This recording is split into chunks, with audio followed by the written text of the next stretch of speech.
Hello, dear friend, and welcome to your weekly horoscope for December 28th through January the 3rd. Yes, it's the official end of this year.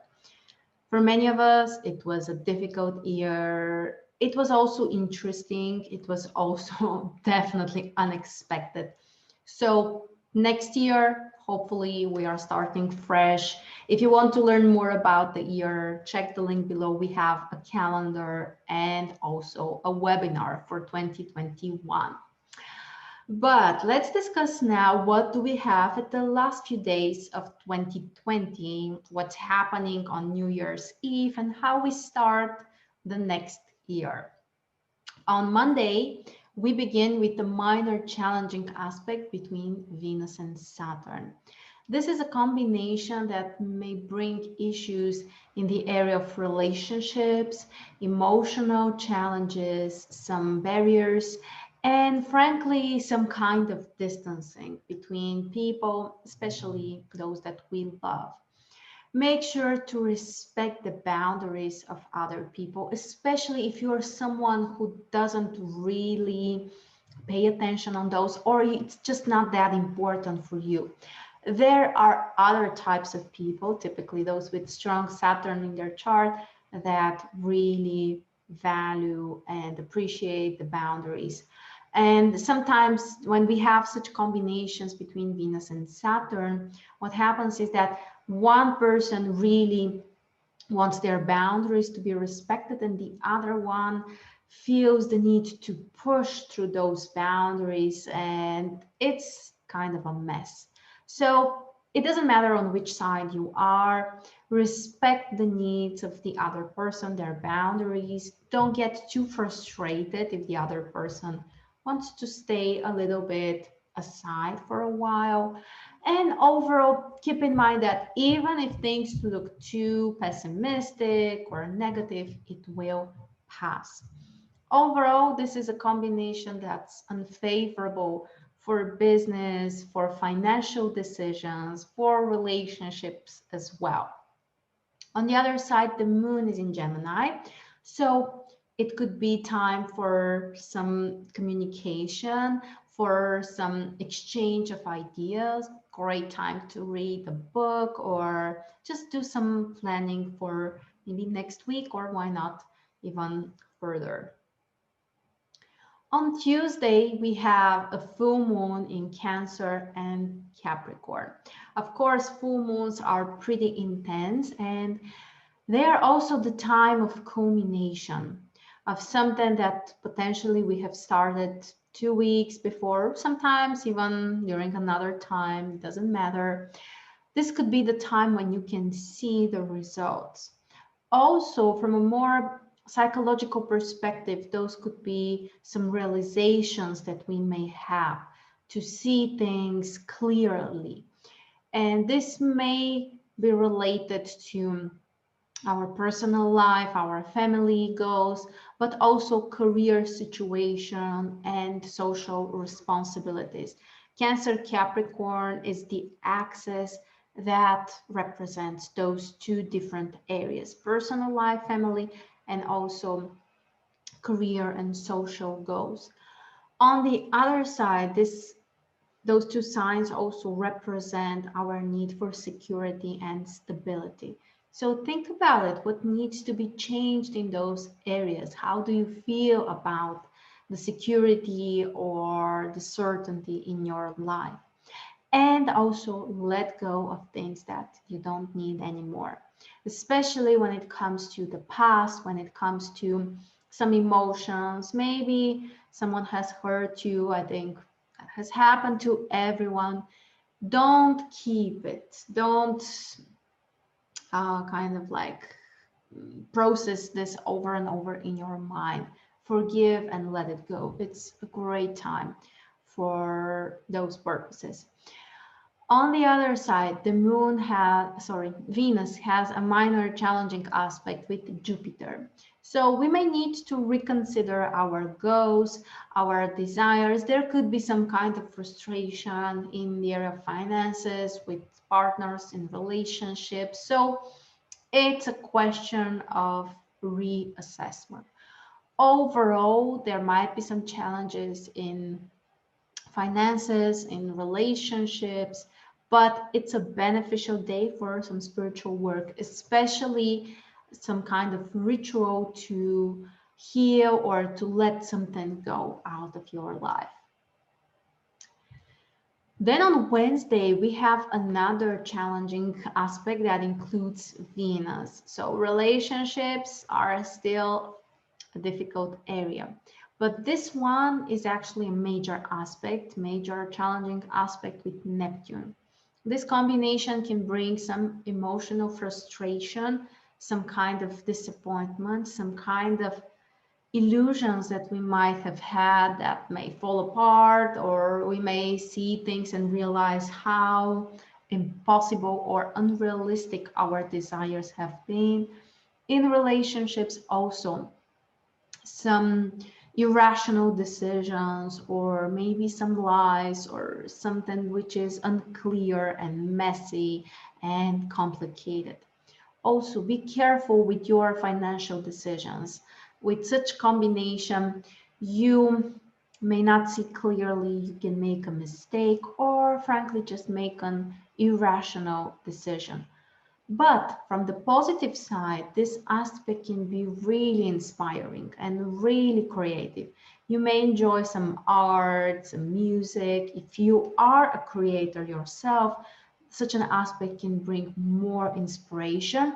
The trick is that you need to work hard for this. So it's a question of motivation and doing something about it. The moon is in Cancer, which increases our sensitivity, our emotionality. We might feel nostalgic, we might feel a little demotivated to work, which I think is acceptable at this end of the year. And it's a preparation, of course, a preparation for the very last day of the year, not the week, it's the year. So on the 31st, on New Year's Eve, Venus will join the South Node in Sagittarius, which I find pretty interesting and also important. The South Node represents the past. It's where we release something, where we need to let something go. And Venus, of course, represents our emotions, our relationships, our desires. So I find this a great time to leave the negative emotions behind you. Whatever happened or didn't happen to you during 2020, don't take your regrets to the next year. Don't take the disappointment, the pain, the hurt next year.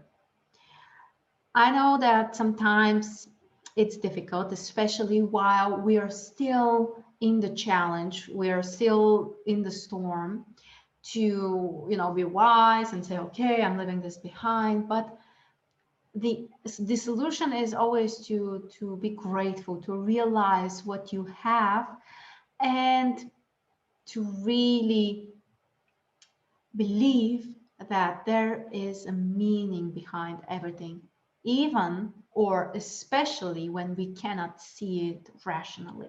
So my suggestion, do a little ritual, be thankful for what you had during 2020, both the good and the bad stuff, and leave all the frustrations behind you. This aspect can help you to shake this out and shake it off and all of that work.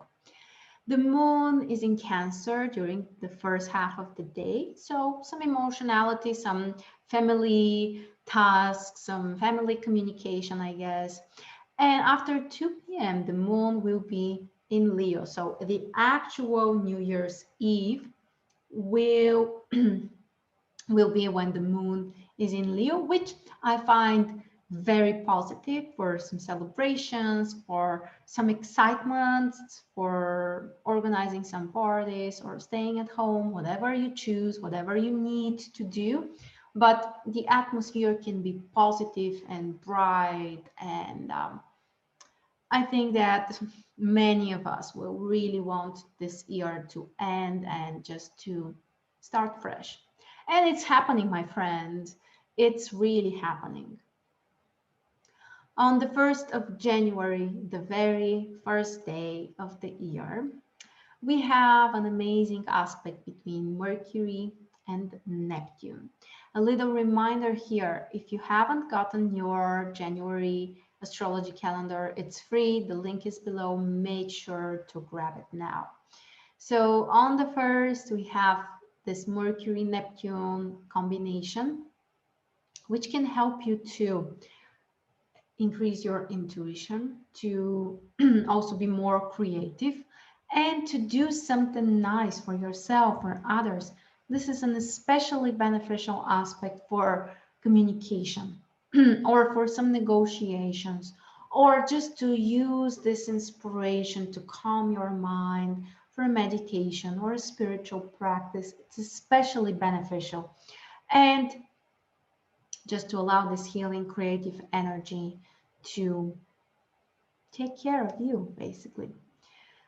The other aspect we have on the 1st of January is minor challenging aspect between Venus and Uranus. This could be a challenge in relationships when it comes to some financial decisions as well.